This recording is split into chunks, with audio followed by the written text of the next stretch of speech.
भोला जी, इस महंगाई में घर चलाना कितना मुश्किल हो रहा है। हाँ स्वीटी जी, जैसे कमा के लाता हूँ वैसे ही खर्च हो जाते हैं। पता नहीं कहानियों में कैसे होता है, गरीबों को जादुई चीजें ऐसे ही मिल जाती है। मेरी तो आधी जिंदगी बीत गई, परंतु आज तक कोई जादुई चीज नहीं मिली। स्वीटी जी, ये असल जिंदगी में नहीं होता है, सिर्फ कहानियों में होता है। असल जिंदगी में तो कमा कमा कर काटनी पड़ती है। भोला और स्वीटी ऐसे ही बातें कर रहे थे। एक पास वाला पेड़ उनकी सारी बातें सुन रहा था। लगता है आप बहुत गरीब हो दोनों, तभी ऐसे बातें कर रहे हो। खैर, मैं एक जादुई पेड़ हूँ, अपनी इच्छा मुझसे मांग सकते हो। जादुई पेड़ हो तुम? पेड़ जी, हम दोनों बहुत गरीब हैं। मैं तो कब से सोच रही हूँ कि कोई हमें जादुई चीज मिल जाए। स्वीटी जी, मैं आप दोनों की कई दिनों से बातें सुन रहा था। आप जो चाहो वो मांग सकते हो। स्वीटी जी, क्या मांगना चाहिए? भोला जी, मुझे तो कुछ समझ नहीं आ रहा। भोला जी, हम एक बड़ा सा घर मांग लेते हैं। अगर घर होगा हमारे पास तो सब कुछ होगा हमारे पास। जादुई पेड़ जी, हमें एक बड़ा सा घर चाहिए, और घर ऐसा होना चाहिए कि इस जंगल में किसी के पास ना हो। ठीक है स्वीटी जी, आप बेफिक्र होकर घर जाओ। आपको आपका बड़ा सा घर तैयार मिलेगा। भोला चिड़ा और स्वीटी चिड़िया खुशी खुशी अपने घर आ जाते हैं। ये घर तो कितना प्यारा है। मैंने तो सपने में भी नहीं सोचा था कि इतना बड़ा घर हमारा भी होगा। धीरे बोलिए भोला जी, अगर किसी पक्षी को पेड़ के बारे में पता चल गया तो वो इससे भी बड़ा घर मांग लेगा। फिर हमारी घर की क्या इज्जत रह जाएगी। दोनों ऐसे बात करते करते सो जाते हैं। फिर सुबह हो जाती है। फिर भोला और स्वीटी दोनों फिर से पेड़ के पास जाते हैं। तुम दोनों को क्या चाहिए कि दोनों सुबह सुबह इधर आना पड़ा?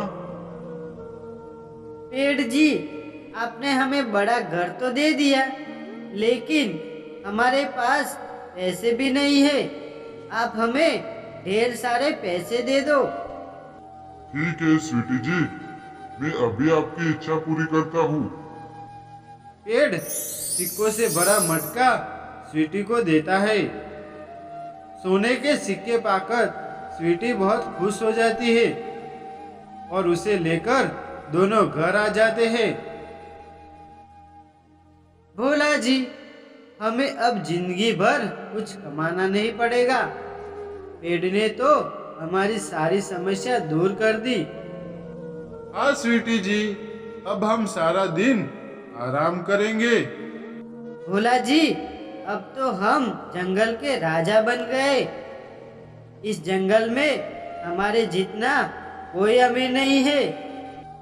मैं सोचती हूँ कि अब उस पेड़ को काट देना चाहिए। स्वीटी जी, आप ऐसे क्यों कह रहे हो? पेड़ ने हमें कितना कुछ दिया है, आप उसे काटना क्यों चाहती हो?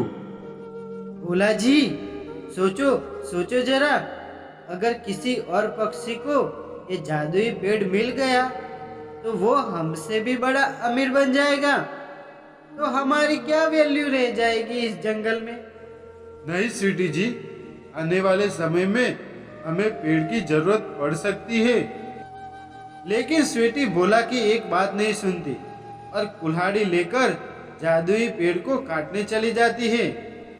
अब हमारे बेटे को शहर भेज देना चाहिए, ताकि पढ़ लिख कर जंगल में सभी पक्षियों से बड़ा पढ़ा लिखा कहलाएगा।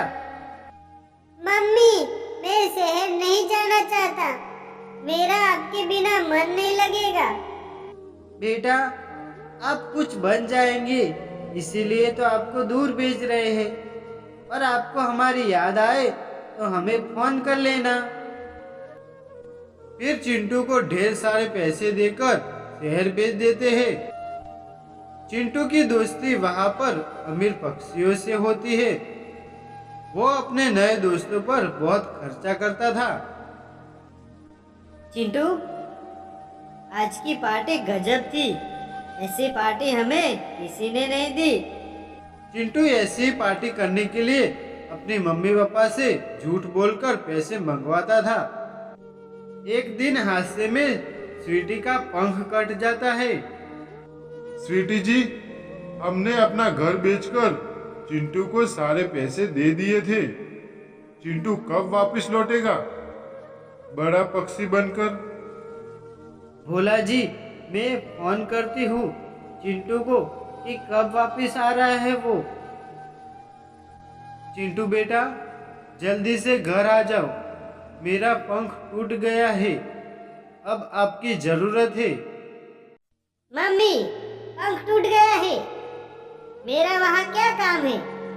किसी अच्छे डॉक्टर के पास चले जाओ। बेटा, हमारे पास इलाज के लिए पैसे नहीं है। मम्मी, मैंने यहाँ शादी कर ली है। मेरा अपना गुजारा बड़ा मुश्किल से हो रहा है। ऐसे कहकर चिंटू फोन काट देता है। स्वीटी का रो रो के बुरा हाल हो गया था। देखा स्वीटी जी, पेड़ के साथ नाइंसाफी करने का परिणाम। बेटा भी हमें छोड़कर चला गया और पेड़ ने दी हुई सारी दौलत भी खत्म हो गई। सारी हाँ जिंदगी भोला जी, आपको ऐसे ही उस अपाहिज दिन जादुई बनकर पेड़ को गुजारनी ना काटा पड़ेगी। होता तो इतना बुरा हाल ना होता हमारा। हमें अपने ही किए की सजा मिली है। तो प्यारे दोस्तों, इस कहानी से हमें ये शिक्षा मिलती है कि बुरे कर्मों का नतीजा हमेशा बुरा ही होता है।